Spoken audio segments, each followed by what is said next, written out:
지금부터 2024 헌납 8 대통령 윤석열 탄핵 사건에 대한 선고를 시작하겠습니다. 먼저 적법 요건에 관하여 살펴보겠습니다. 이 사건 계엄 선포가 사법심사의 대상이 되는지에 관하여 보겠습니다. 고위공직자의 헌법 및 법률 위반으로부터 헌법 질서를 수호하고자 하는 탄핵 심판의 취지를 고려하면 이 사건 계엄 선포가 고도의 정치적 결단을 요하는 행위라 하더라도 그 헌법 및 법률 위반 여부를 심사할 수 있습니다. 국회 법사위 조사 없이 이 사건 탄핵 소추안을 의결한 점에 대하여 보겠습니다. 헌법은 국회의 소추 절차를 입법에 맡기고 있고 국회법은 법사위 조사 여부를 국회의 재량으로 규정하고 있습니다. 따라서 법사위의 조사가 없었다고 하여 탄핵 소추 의결이 부적법하다고 볼 수 없습니다.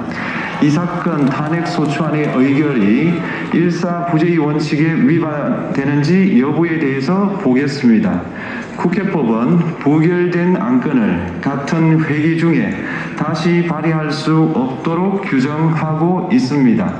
피청구인에 대한 1차 탄핵 소추안이 제418회 정기회 회기에 투표 불성립되었지만 이 사건 탄핵 소추안은 제419회 임시회 회기 중에 발의되었으므로 일사부재의 원칙에 위반되지 않습니다. 한편 이에 대해서는 다른 회기에도 탄핵 소추안의 발의 횟수를 제한하는 입법이 필요하다는 재판관 정형식의 보충 의견이 있습니다.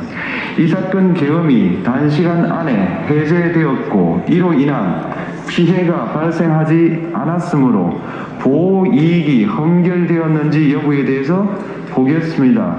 이 사건 계엄이 해제되었다고 하더라도 이 사건 계엄으로 인하여 이 사건 탄핵 사유는 이미 발생하였으므로 심판의 이익이 부정된다고 볼 수 없습니다. 소추 의결서에서 내란죄 등 형법 위반 행위로 구성하였던 것을 탄핵 심판 청구 이후에 헌법 위반 행위로 포섭하여 주장한 점에 대하여 보겠습니다. 기본적 사실관계는 동일하게 유지하면서 적용 법조문을 철회, 변경하는 것은 소추사유의 철회, 변경에 해당하지 않으므로 특별한 절차를 거치지 않더라도 허용됩니다. 피청구인은 소추사유에 내란죄 관련 부분이 없었다면 의결 정족수를 충족하지 못하였을 것이라고 주장하지만 이는 가정적 주장에 불과하며 객관적으로 뒷받침할 만한 근거도 없습니다. 대통령의 지위를 탈취하기 위하여 탄핵 소추권을 남용하였다는 주장에 대하여 보겠습니다.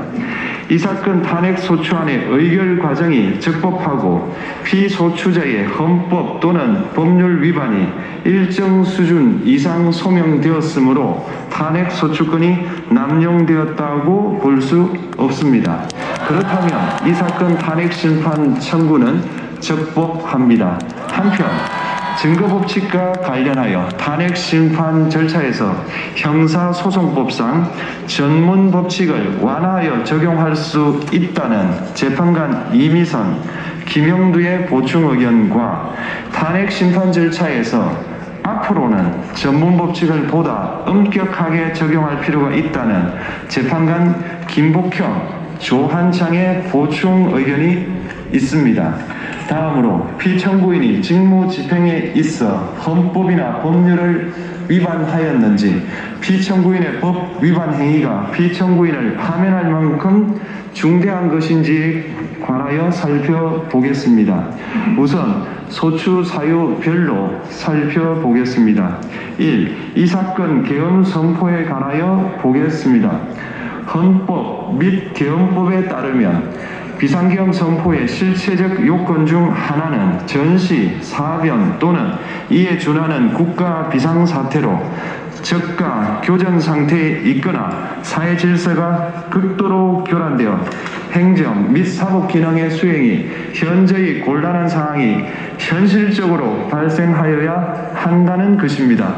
피청구인은 야당이 다수 의석을 차지한 국회의 이례적인 탄핵소추 추진, 일방적인 입법권 행사 및 예산삭감 시도 등의 전횡으로 인하여 위와 같은 중대한 위기사항이 발생하였다고 주장합니다.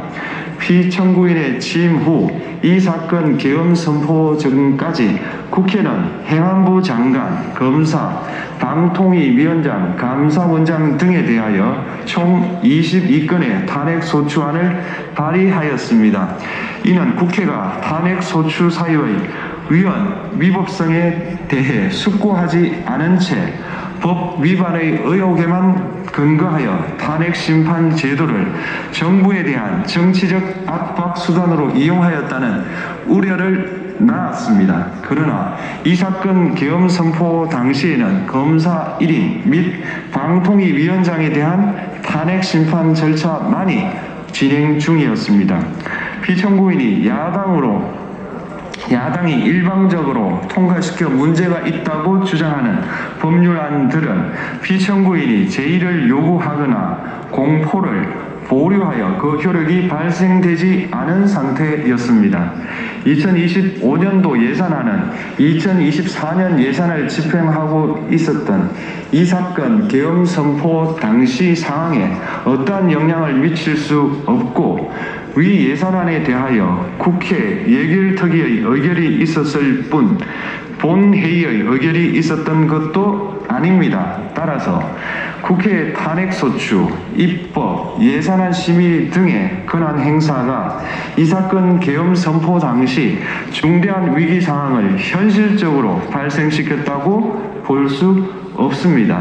국회의 권한 행사가 위법, 부당하더라도 헌법재판소의 탄핵 심판, 피청구인의 법률안 제의 요구 등 평상시 권력행사 방법으로 대처할 수 있으므로 국가 긴급권의 행사를 정당화할 수 없습니다. 피청구인은 부정선거 의혹을 해소하기 위하여 이 사건 계엄을 선포하였다고도 주장합니다. 그러나 어떠한 의혹이 있다는 것만으로 중대한 위기 상황이 현실적으로 발생하였다고 볼 수는 없습니다. 또한 중앙선관위는 제22대 국회의원 선거 전에 보안 취약점에 대하여 대부분 조치하였다고 발표하였으며 사전, 우편, 투표함, 보관장소, CCTV 영상을 24시간 공개하고 개표 과정에 수검표 제도를 도입하는 등의 대책을 마련하였다는 점에서도 피청구인의 주장은 타당하다고 볼 수 없습니다. 결국 피청구인이 주장하는 사정을 모두 고려하더라도 피청구인의 판단을 객관적으로 정당화할 수 있을 정도의 위기 상황이 이 사건 계엄 선포 당시 존재하였다고 볼 수 없습니다. 헌법과 계엄법은 비상계엄 선포의 실체적 요건으로 병력